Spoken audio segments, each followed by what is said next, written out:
As the success of the typewriter gathered steam in the late 19th century, efforts to create efficiency within literacy became a motivating force for businesses, education, and religious groups alike.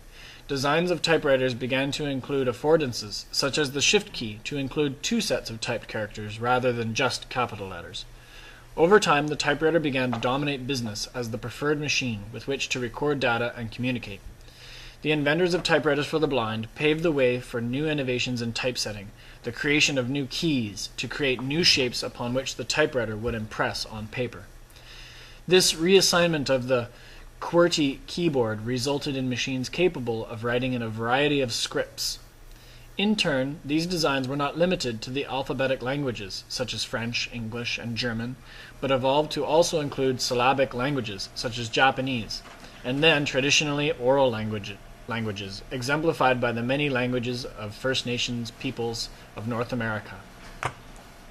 If a language could be represented as a syllabary, a phonetic writing system consisting of symbols representing syllables, then these new symbols could be cast in iron as keys on a typewriter, facilitating the recording, transmitting, and dissemination of information to all cultures, including cultures which were traditionally oral.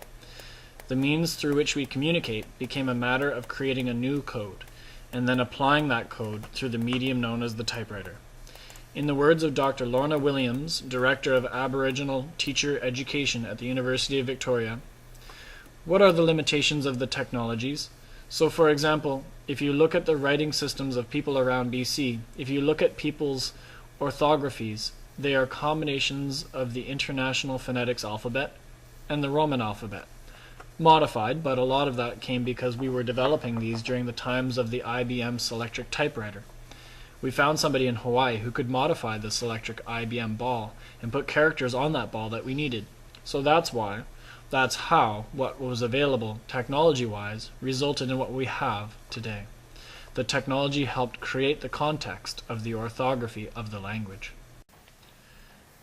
The following case study explores the relationship between the written literacy of the Cree First Nations in Canada and the development of a typewriter which uses the syllabary of the Cree's written language. Syllabics, a stenographic short form of writing, became widely used across Canada and parts of the United States by many First Nations groups from the Athapasquean, Inuit, and Cherokee language families.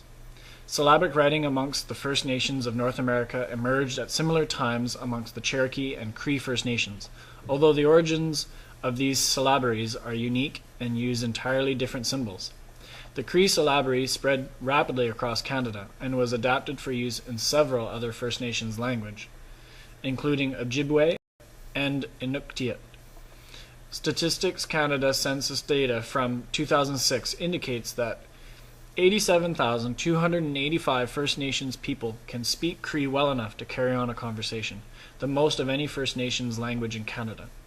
There are online Cree syllabic dictionaries, language courses, and children's e-books, and of all First Nations languages in Canada, Cree has the strongest long-term viability.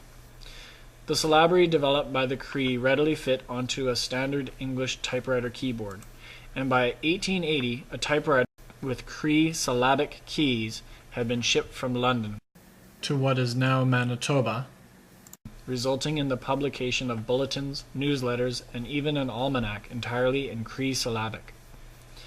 These informal texts were in addition to the volumes of hymns, prayers, and religious texts, including the entire Bible, that had been translated and printed in Cree syllabics using a printing press in London, and then eventually on a Cree syllabics printing press in Canada.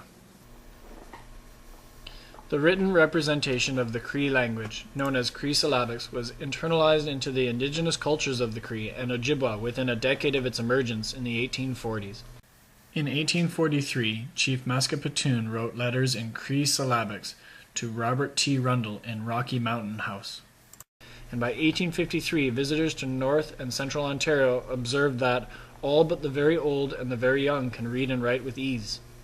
Such was the popularity and practicality of Cree syllabics that in a handful of years it had spread from Norway House north of Lake Winnipeg to the foothills of the Rocky Mountains and the Quebec-Labrador Peninsula.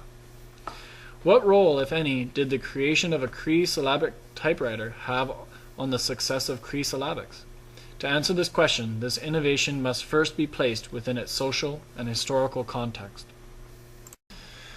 The development of Cree syllabics has long been attributed to Reverend James Evans, who is said to have learned Samuel Taylor's shorthand writing technique prior to arriving in North America in 1822, which is thought to have influenced his later work developing a Cree syllabary. The most widely accepted story is that Evans was asked to develop a written form for the language of the Ojibwe First Nations, a task that he completed in 1836 with the help of a team of Ojibwe individuals. This language was rejected by the Toronto Bible Society for the reason that it would have been too expensive to print books written in the new characters. After this disappointment, Evans sought out a different mission, and in 1939 he was given a salary by the Hudson's Bay Company to conduct missionary work in their territory. In 1840, Evans became the superintendent of Methodist missions in the Hudson's Bay Territory, and so he moved to Norway House, where after only living a very short time with the Swampy Cree First Nation, he is said to have devised the entire Cree syllabary. Indeed, he is said to have printed 3,000 copies of Jesus My All to Heaven Has Gone within less than 2 months of his arrival, after having to carve improvised type out of the lead lining of tea chests and using ink from soot-mixed sturgeon oil. Indeed, Bruce Peale placed the accomplishments of Reverend James Evans into the canon of printing achievements when he stated that the history of printing has no more fascinating page. Although there is little question in non-native academic literature regarding the fact that Reverend James Evans created the Cree syllabary, First Nations academics are more skeptical. In particular, Winona Stevenson critiques this theory by suggesting that the amount of time available to Evans between arriving in Cree territory and printing his first set of translated hymns would not have been long enough to have learned the Cree language and identified all of the unique syllabic sounds, carved the type, translated the hymns, constructed an improvised printing press, and printed 3,000 copies. Stevenson uses a comparison with the syllabary of the Cherokee, which was invented by the full Cherokee man Sequoyah in the 1820s, during which time the Cree were experiencing very similar cultural pressures arising from an influx of non-native culture, including written word, to suggest that it is not unlikely that the Cree themselves invented their syllabary and subsequently taught it to missionaries. Stevenson provides two accounts of a different version of the creation of Cree syllabics, which originate from the Cree themselves, and which describe a Cree origin for their written language.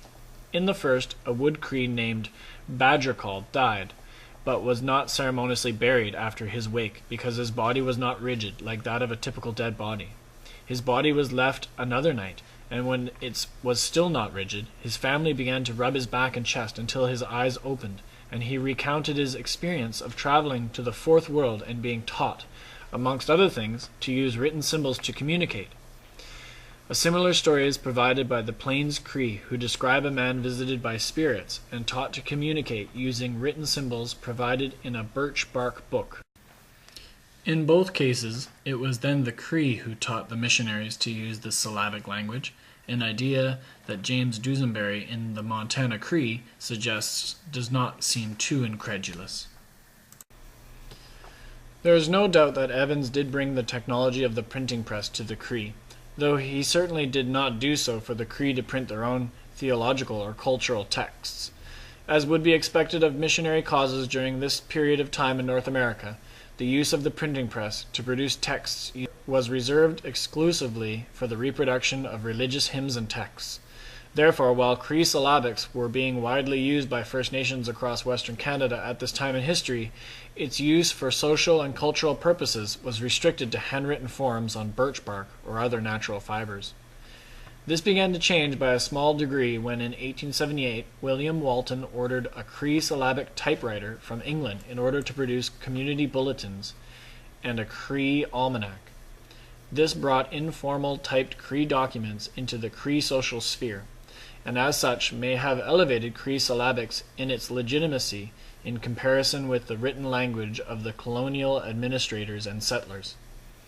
However, it is unlikely that in the late 19th and early 20th centuries, typewriters and printing presses were producing much in Cree syllabics outside of religious and state-related documents. This did little to dissuade the Cree people from using syllabics in their writing, and still in 1980 it was observed that many Cree in Ontario and Quebec still wrote in syllabics.